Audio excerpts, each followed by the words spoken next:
لیکن روز کے 24 گھنٹے جو ہیں اس کی زندگی میں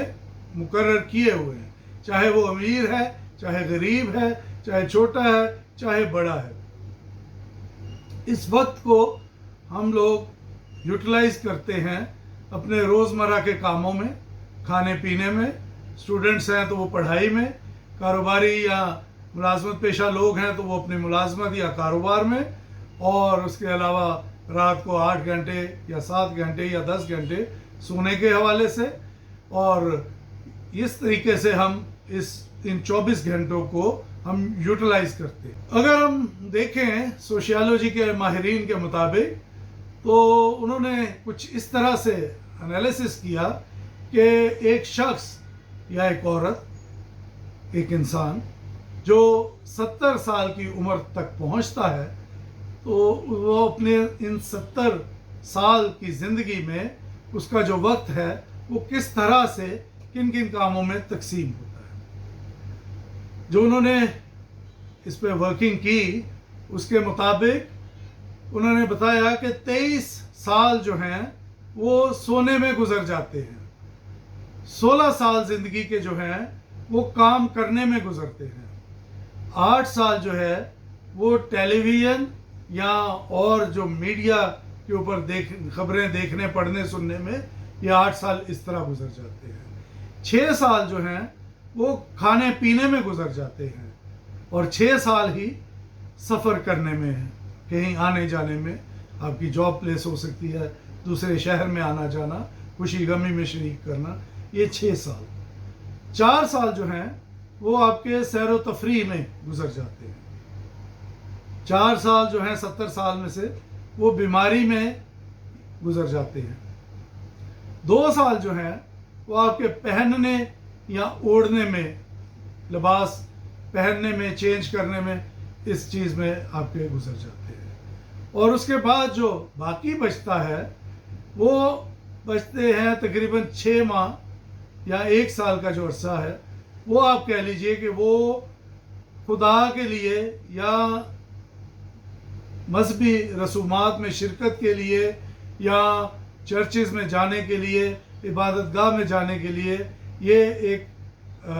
سال آپ کہہ لیجئے اگر بہت زیادہ لگائیں، نہیں تو ایوریج جو ہے وہ 6 سے 7 ماہ کی نکلتی ہے، لیکن اگر 1 سال بھی لگائیں تو ہم اندازہ لگا سکتے ہیں کہ 70 سال میں سے صرف 1 سال جو ہے وہ ہم خداوند کی پرستش اور ستائش اور اس کی عبادت کرتے ہیں۔ میرے عزیزو،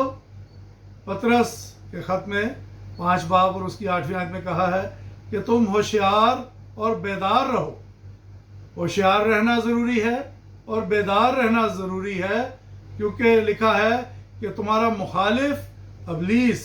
گرجنے والے شیر ببر کی طرح ڈھونڈتا پھرتا ہے کہ کس کو پھاڑ کھائے۔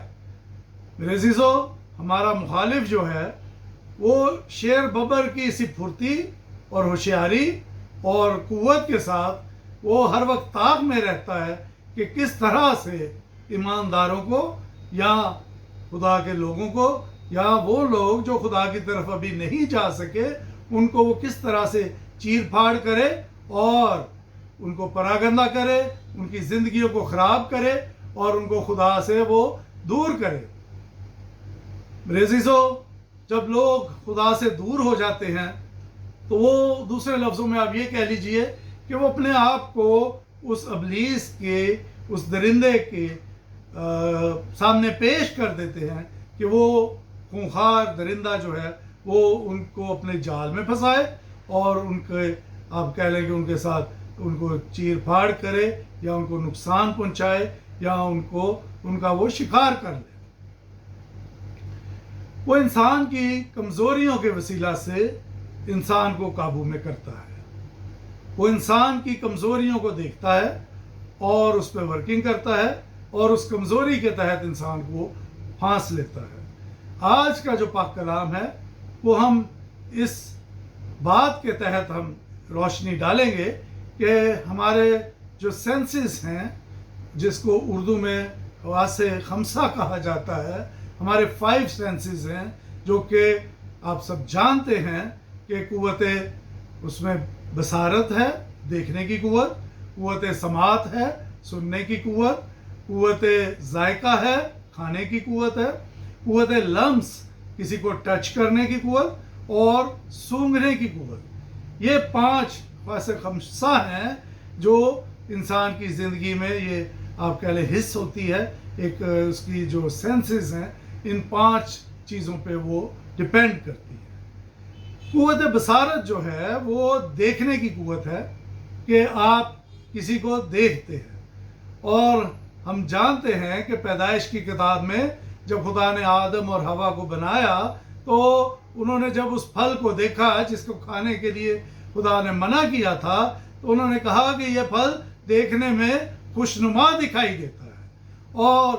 آج بھی ابلیس جو ہے وہ انسان کو اس آنکھوں کی خوشنمائی دکھاتا ہے، اور جس کے وسیلہ سے انسان بھٹک جاتا ہے اور ابلیس کے جال میں وہ پھنسنے کے لیے تیار ہو جاتا ہے۔ ایسی تصاویر، ایسی ویڈیوز، ایسی فلمیں، ایسی چیزیں، ایسا جو آپ کہہ لیں ڈاکومنٹیشنز، ایسا مواد جو آپ کی آنکھوں کے سامنے آئے اور جو آپ کے ذہن کو، آپ کے دل کو، آپ کے دماغ کو پراگندہ کرے، تو اس طریقے سے ابلیس جو ہے وہ لوگوں کو پھنساتا ہے۔ دوسری جو ہم سینس ہے جس کے متعلق بات کریں گے وہ ہے قوت سماعت کی، سننے کی قوت۔ اس میں بھی آپ غلط باتیں سن سکتے ہیں۔ میڈیا آج کل بہت عام ہے، آپ کو میڈیا کے اوپر، آپ کو موبائل کے اوپر، ایک ٹچ کے اوپر آپ بڑی سے بڑی اور اچھی سے اچھی بات بھی سن سکتے ہیں، اور بری سے بری کہانی یا بری سے بری بات بھی آپ سن سکتے ہیں۔ اس کے ساتھ ساتھ اگر آپ روزمرہ کی زندگی میں دیکھیں تو کسی کی چغلی سننا، کسی کی چغلی کرنا، یہ باتیں بھی اسی سینس میں شامل ہوتی ہیں، جس کے وسیلہ سے شیطان لوگوں کو اپنے جال میں پھنساتا ہے، اپنے جال میں وہ ان میں قابو کر لیتا ہے، اپنے شکنجے میں ان کو قابو کر لیتا ہے۔ تیسری سینس جو ہے وہ ہے قوت ذائقہ، کھانے کی قوت۔ جیسے کہ ہم نے پہلے ذکر کیا کہ پیدائش کی کتاب میں ہم نے پڑھا کہ آدم اور حوا کے حوالے سے کہ جب انہوں نے پھل دیکھا تو انہوں نے کہا کہ یہ دیکھنے میں خوشنما دکھائی دیتا ہے، اور جب انہوں نے بہکاوے میں شیطان کے آ کر اس پھل کو کھا لیا، چکھ لیا، تو وہ گناہ کے مرتکب ہو گئے۔ وہ پھر ان کی آنکھیں کھلی اور خدا کے حکم کو انہوں نے نہ مانا، پھر وہ اپنے آپ کو خدا سے چھپاتے پھر رہے تھے۔ پھر انہوں نے انجیر کے پتوں کو لیا اور ان سے اپنے بدن کو ڈھانپا، اور خدا نے جب انہیں پکارا کہ اے آدم تو کہاں ہے، تو انہوں نے کہا کہ ہم چھپے ہوئے ہیں کیونکہ ہم ننگے ہیں۔ خدا نے اسے کہا کہ تمہیں یہ کس نے بتایا؟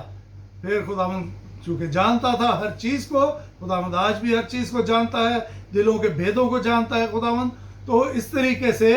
اپنے کھانے سے ہم لوگ خدا کی نافرمانی کر سکتے ہیں اور ابلیس کے پھندے کا چارہ بن سکتے ہیں۔ کھانے پینے میں ہم سب واقف ہیں کہ تمام وہ حرام چیزیں جن سے خدا ان کا پاک کلام منع کرتا ہے، تمام وہ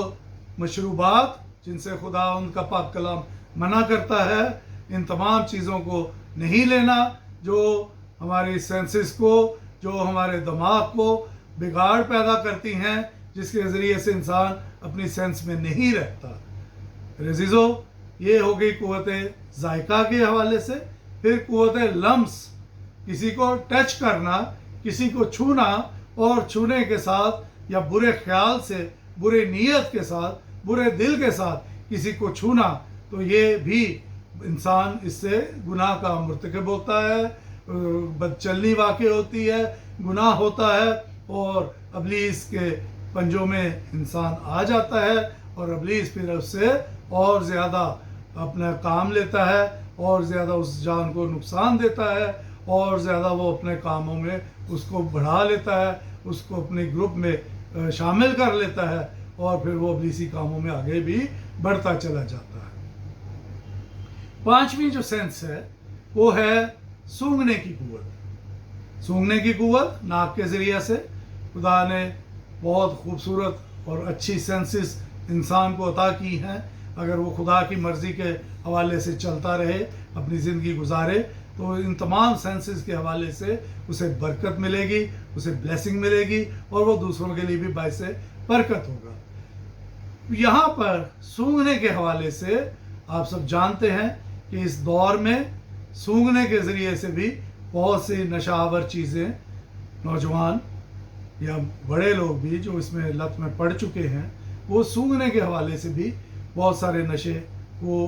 انہیل کر لیتے ہیں، وہ اپنے اندر لے جاتے ہیں، جس کی وجہ سے ان کی جانیں نقصان اٹھاتی ہیں، جس کی وجہ سے وہ موت کی اس گہری وادیوں میں، ان کھائیوں میں وہ چلے جاتے ہیں جہاں سے نکلنا مشکل ہو جاتا ہے۔ وہ اپنے لیے بھی ایک اذیت بن جاتے ہیں، وہ اپنے خاندان کے لیے بھی ایک اذیت کا نشان بن جاتے ہیں، وہ اپنے خاندان کے لیے، اپنے پیرنٹس کے لیے بدنامی کا داغ بن جاتے ہیں۔ میرے عزیزو، اپنے آپ کو خداوند کے تابع کیجئے، اپنے آپ کو خداوند کے حضور لے کر آئیے، خداوند کے پاک کلام کو سنیے، سمجھیے، سیکھیے، اس پر عمل کیجئے، اس کو آگے لوگوں تک پہنچائیے، اور اس آیت کو دل میں رکھیے کہ اور وقت کو غنیمت جانو کیونکہ دن برے ہیں۔